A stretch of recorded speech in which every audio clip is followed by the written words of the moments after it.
मैं मन्नू राठी, आप मुझे देख रहे हैं मन्नू राठी यूट्यूब चैनल पे। और चंडीगढ़ टीजीटी भर्ती जिसका आज पार्ट ए का एग्ज़ाम हुआ, उसकी आंसर की आज हम आपके साथ डिस्कस करेंगे, ठीक है? तो पेपर आपका 22/6/2024 पार्ट ए का आज पेपर हो चुका है। कल पार्ट बी के 100 मार्क्स के पर्टिकुलर टीजीटी के पेपर स्टार्ट हो जाएँगे। तो पेपर कैसा रहा ज़रूर इस वीडियो के नीचे लिखिएगा। और इसको लेकर मैं तो पेपर से सैटिस्फाइड हूँ, क्योंकि टीचिंग एप्टीट्यूड के जितने क्वेश्चन आए, मैंने 3 ही सुपर 50 कराई थी टीजीटी को लेकर और उनमें ढेर सारे क्वेश्चन आए। वो कैब के भी ऋषभ सर ने बताया कि उनकी क्लास से क्वेश्चन आए हैं, ठीक है? विद प्रूफ्स हम आपको दिखा देंगे और बाकी आप सब भी बच्चे बताना कैसा रहा आपका पेपर, ठीक है? और भाई दूसरी बात ये जो कि मैं आपसे यहाँ बताना चाहूँगी कि आपकी जो आंसर की है ऑफिशियल, ठीक, वो आपकी 1 जुलाई 2024 को 11 बजे तक आ जाएगी और 3 जुलाई 2024 5 बजे तक आप उस पे ऑब्जेक्शन लगा सकते हैं, ठीक है? तो पहले आज ये पेपर हो चुका है आपका पार्ट ए का। पार्ट बी के जो 23 तारीख यानी कल से शुरू होने वाले एग्जाम के लिए ऑल द बेस्ट, ठीक है? जिसमें हम देखिए टीजीटी साइंस को लेकर हमने प्रैक्टिस सेट चला रखे हैं और टीजीटी आपका जो हिंदी है, ठीक है, उसको लेकर सुपर 30 प्रैक्टिस सेट और कोर्स भी है हमारा, ठीक है, जिसे बच्चे जुड़े तो वो हमने कराया था। चलिए हम क्वेश्चन पेपर की तरफ अगर आ जाएं तो अब हम यहाँ पर देखते हैं जो हमारा पहला प्रश्न है, ठीक। पहला प्रश्न है, प्रसिद्ध अजंता और अलोरा की गुफाएं किस भारतीय राज्य में है? तो भाई ये महाराष्ट्र में है। स्टैटिक जीके में भी मैंने करा रखा है ये। तो आगे, भारतीय इतिहास के संदर्भ में नेताओं कृष्णदास पाल, वीएल मांडेल और रास बिहारी घोष में समानता थी कि वे सभी क्रांतिकारी नेता थे जिन्होंने सशस्त्र संघर्ष का प्रचार किया था। तो इसका आंसर बी हो जाएगा। निम्नलिखित में से कौन सी नदी सबसे अधिक देशों से होकर बहती है या उनकी सीमा बनाती है? तीसरे प्रश्न का आंसर है बी, डेन्यूब, यूरोप में बहती है ये। विश्व के खनिज संसाधनों के संदर्भ में मुरुंती, ग्रासबर्ग, ओलंपियाडा डैश की खदानें हैं। भाई ये सोने की खदानें हैं। 4 का आंसर आपका सी हो जाएगा। 5वां, हाल ही में समाचार पत्रों में देखा गया शब्द जोसारू ब्लापलिन, ठीक है, जो कि आ गया जोसूरा बाल्पिन। भाई ये जो है एंटीबायोटिक दवाओं का एक नया वर्ग है जो दवा प्रतिरोधी जीवाणु उपभेदों से निपट सकता है। तो 5 का आंसर आपका ए हो जाएगा। इसके गीत 6, एक समूह में 20 लोग क्रिकेट पसंद करते हैं, 15 हॉकी पसंद करते हैं और 12 घुड़सवारी पसंद करते हैं। एक व्यक्ति को तीनों खेल पसंद है, ठीक है, और आगे दे रखा है कि 5 को क्रिकेट और हॉकी पसंद है, 3 को हॉकी और हॉर्स राइडिंग पसंद है, 2 को क्रिकेट और हॉर्स राइडिंग पसंद है। तो total number of people group में कितने हैं? इसका आंसर क्या हुआ गीत? बी, यानी बोलो 38। कितना हुआ? 38। क्वेश्चन नंबर 7, निम्नलिखित श्रृंखला पर विचार कीजिए। तो भाई इसका आंसर जो रहेगा वो आपका सी 320 रहेगा। यदि आपका प्लेमायरा डेट पाम से छोटा है, डेट पाम कीन पाम से छोटा है और कीन पाम बड़ा है कैरियोटा से, तो कौन सा सदैव सत्य है? वो सत्य है कि भाई आपका पलमायरा छोटा है आपका क्विन पाम से। तो इसका आंसर 8 का बी हो जाएगा। नोमा देखिए एक फ्री मार्क्स मिलेगा। यहाँ पे क्वाड्रिलेटरल नहीं पूछना चाहिए था, यहाँ पे ट्रायंगल पूछना चाहिए था।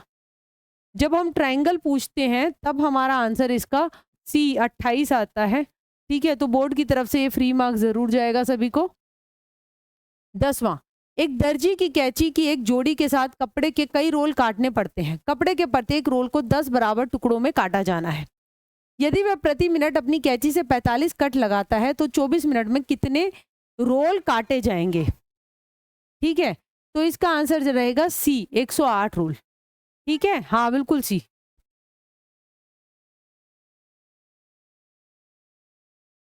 इसके बाद आ गया हमारा प्रश्न नंबर 11। प्रश्न नंबर 11 अगर हम देखें, ठीक है, एक बस शहर एक्स से शुरू होती है। बस में महिलाओं की संख्या पुरुषों की संख्या की आधी है। शहर वाई में 10 पुरुष बस से निकलते हैं और 5 महिलाएं प्रवेश करती हैं। अब स्त्री पुरुष की संख्या बराबर हो गई। शुरुआत में शहर एक्स में कितने यात्रियों ने बस में प्रवेश किया था? तो इसका आंसर रहेगा सी, यानी कि आपका 45। क्वेश्चन नंबर 12, निम्नलिखित में से कौन सा सर्वनिम्न संभव भिन्न है जो 5/18, 8/9 और 10/27 में से प्रत्येक से विभाजित हो जाएगा? तो 12 का आंसर रहेगा बी, यानी 40/9। 13, डैश एक उपकरण है जो एक संगठन के नेटवर्क को इंटरनेट की बाहरी दुनिया से जोड़ता है, तो इसका आंसर रहेगा ए, हब। 14, सर्वर को प्रतिबिंबित करने और डेटा को इनक्रिप्ट करने, संवेदनशील जानकारी प्राप्त करने के लिए एक सॉफ्टवेयर कंपनी के सर्वर को अनैतिक रूप से एक्सेस किया जाता है। हमलावर डेटा तक पहुंच प्राप्त करने के लिए कंपनी को पैसे देने के लिए ब्लैकमेल करता है और कीमत का भुगतान नहीं करने पर संवेदनशील जानकारी प्रकाशित करने की धमकी देता है। इस तरह के हमले को हम क्या कहते हैं? रैनसमवेयर, यानी ऑप्शन नंबर डी। 15, इंटरनेट पर उपलब्ध हाइपर लिंक्ड दस्तावेजों के संग्रह को ए, वेबसाइट के रूप में जाना जाता है। 16, सौरभ ने डिजिटल डॉक्यूमेंट में एक विज्ञापन दिया, उसे टेक्स्ट के भीतर छवियों को स्थापित करने में कठिनाई का सामना करना पड़ रहा है। उसे सुझाव दे कि वह छवि को कैसे समायोजित कर सकता है, तो बी, वर्ड आर्ट के थ्रू वो कर सकता है। 17, निम्न में से कौन उपयोगकर्ताओं को डेटाबेस ऑब्जेक्ट में सीधे डेटा देखने, दर्ज करने और बदलने में सक्षम बनाता है? तो 17 का आंसर रहेगा डी, यानी डेटाबेस। 18, राहुल और उनके सहयोगियों ने कार्यालय में एक स्प्रेडशीट में अपनी कंपनी के कर्मचारियों की एक सूची बनाई है। अब बाकी कार्य वे घर से ही पूरा करना चाहते हैं। घर से उसी स्प्रेडशीट तक पहुंचने के लिए उन्हें किसी विकल्प का उपयोग करना चाहिए। सी, मर्ज वर्कशीट का। 19, प्रत्येक वर्कशीट के नीचे बाई टैब वर्कबुक में वर्कशीट के डैश को इंगित करता है। 19 का आंसर रहेगा सी, यानी कि आपका नेम। इसके बाद आ गया हमारा 20, डैश वर्कशीट पर एक सेल या सेल्स की श्रेणी को संदर्भित करता है और इसका उपयोग उन मानों या डेटा को खोजने के लिए किया जाता है जो आप फॉर्मूले से गणना करवाना चाहते हैं। तो 20 का आंसर ए, यानी सेल रेफरेंस रहेगा। 21, राजीव को हजारों डेटा प्रविष्टियों वाली वर्कशीट में उन सेलों को हरे रंग से हाईलाइट करने के लिए कहा गया जहां दर्ज मान या तो 120 से अधिक है या उसके बराबर है। इस कार्य को सेकंडों में पूरा करने के लिए उसे कैल्क की सुविधा का उपयोग करना चाहिए। 21 का एक कंडीशनल फॉर्मेटिंग का। 22, नेटवर्क जिनमें कुछ कंप्यूटरों में विशेष समर्पित कार्य होते हैं, अन्य कंप्यूटर नेटवर्क में डैश को सेवाएं प्रदान करते हैं, डैश नेटवर्क कहलाते हैं। तो 22 का आंसर बी रहेगा, डेडिकेटेड सर्वर। 23, फाइल नेम और फाइल नेम एक्सटेंशन को एक डैश द्वारा अलग किया जाता है, तो वो डॉट द्वारा किया जाता है। 23 का बी। 24, अमित और उसके दोस्त डेटा दर्ज करने और रिकॉर्ड अपडेट करने के लिए एक स्प्रेडशीट पर काम कर रहे हैं। वे परिवर्तनों का ट्रैक रखना चाहते हैं। निम्न में से कौन सा विकल्प यह जानने के लिए मदद करेगा कि स्प्रेडशीट में किसने परिवर्तन किए और क्या परिवर्तन किए गए थे? तो इसका आंसर डी, ट्रैक चेंजर रहेगा। 25, दीक्षा कार्यक्रम किसके साथ जुड़ा हुआ है? तो ये स्कूली शिक्षा के साथ जुड़ा हुआ है। बेटा ये मैं आपको दिखाती हूँ। अब यहाँ पे देख सकते हैं, ये मैराथन आपकी 19 आवर्स अगो हुई है। यहाँ पे आप दीक्षा का देख सकते हैं। तो पाठ्यक्रम कक्षा 1 से 12वीं तक की, तो स्कूली शिक्षा से जुड़ा हुआ है। 26, स्वयं प्रभा की शुरुआत डैश द्वारा की गई थी, तो वो MHRD यानी सी, मानव संसाधन विकास मंत्रालय, जिसका नाम अब MOE शिक्षा मंत्रालय हो गया, उसने की थी। 27, कक्षा 5 के दृष्टिबाधित छात्र को एक समावेशी कक्षा में कैसे समायोजित किया जा सकता है? उनकी विशेष आवश्यकताओं को विस्तृत श्रृंखला को पूरा करने के लिए आवश्यक रिसोर्सेज उनको अवेलेबल करा के। 28, NEP 2020 के अनुसार पिछली 10+2 शिक्षा प्रणाली या पैटर्न को किसके द्वारा रिप्लेस किया गया है? तो वह 5+3+3+4। आप यहाँ पे देख सकते हैं, ये मैंने यहाँ पे करवाया भी हुआ है क्वेश्चन। ठीक है, ये भी आपकी जो नंबर 1 सुपर 30 की मैराथन है, जो 2-3 दिन पहले हुई। ठीक है, तो यहाँ पर ये मैंने लिख भी रखा है। ठीक है, और कहा भी था कि आएगा। इसके बाद 29, छात्रों की परीक्षाएं किसके लिए आयोजित की जानी चाहिए? भाई ये देखने के लिए कि उनका अधिगम का स्तर कितना है, कितना सीख लिया है। तो इसका आंसर सी रहेगा। FLN का मुख्य उद्देश्य है यह सुनिश्चित करना कि प्रत्येक छात्र ग्रेड 3 के अंत तक मूलभूत साक्षरता संख्यात्मकता प्राप्त कर ले। तो 30 का आंसर ए है। 31, निम्नलिखित में से कौन सा मूलभूत साक्षरता और संख्यात्मकता FLN का एक स्तंभ नहीं है? तो वो है बी, शिक्षक भर्ती नहीं है। 32, शिक्षण के दौरान शिक्षण सहायक सामग्रियों का उपयोग किस पर केंद्रित होता है? सीखने के कार्य और गतिविधियों में बच्चों की प्रभावी भागीदारी, एंगेज होंगे तो वो ज़्यादा बेटर सीख पाएंगे। तो 32 का डी हो गया। एक स्मार्ट क्लास एक कक्षा है जिसमें टच पैनल, नियंत्रण प्रणाली के साथ स्मार्ट भाग होता है, पीसी लैपटॉप होता है, शैक्षिक सॉफ्टवेयर होता है, प्रोजेक्ट और स्क्रीन होती है। तो सारी बातें होती हैं, इसका आंसर डी सही है। 34, ये सेम क्वेश्चन आप यहाँ पे देख सकते हैं। मैं यहाँ पे आपको चित्र ही दिखा देती हूँ।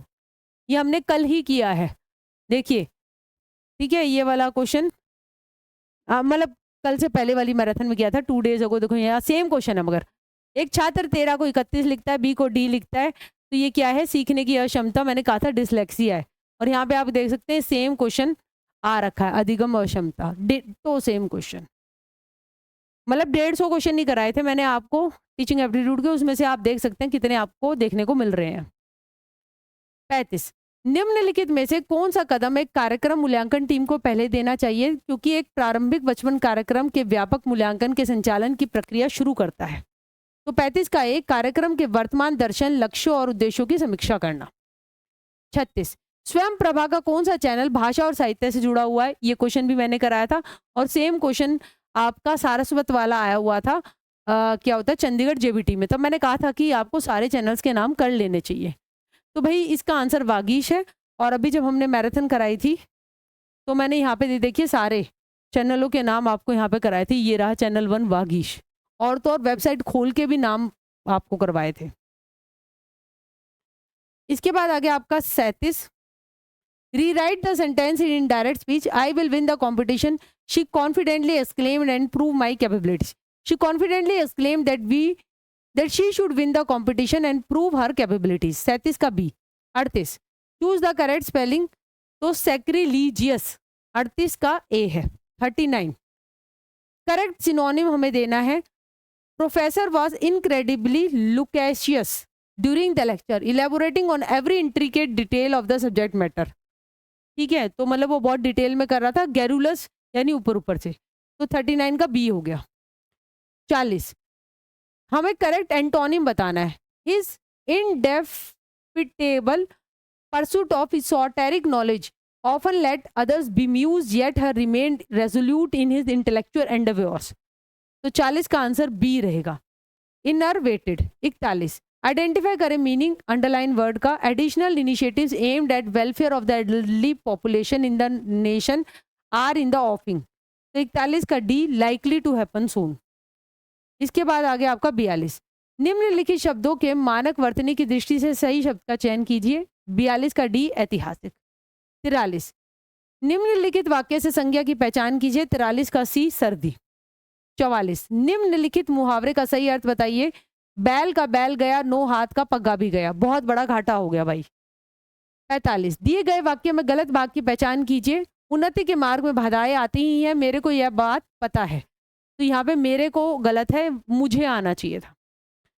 निम्नलिखित वाक्यों को सही रूप में क्रमबद्ध कीजिए। तो पहले आएगा का, लोग अक्सर पूछते हैं कि सुबह का वर्कआउट सेशन सबसे अच्छा क्यों होता है। फिर आएगा क्योंकि हमारा शरीर पूरी रात पहले ही पूरा आराम कर चुका होता है। इसके बाद आएगा और पूरे दिन शरीर किसी न किसी शारीरिक गतिविधि के कारण थक जाता है, इसलिए सुबह का समय वर्कआउट के लिए सबसे अच्छा होता है। तो ये हो गया 46 का डी। बाकी 4 क्वेश्चन पंजाबी के थे। ठीक है, तो ज़रूर बताइएगा आपको ये हमारी एनालिसिस और आंसर की कैसी लगी। और ऐसी ही बेहतरीन अपडेट्स के लिए जुड़े रहिए मनु राठी यूट्यूब चैनल के साथ। Thank you.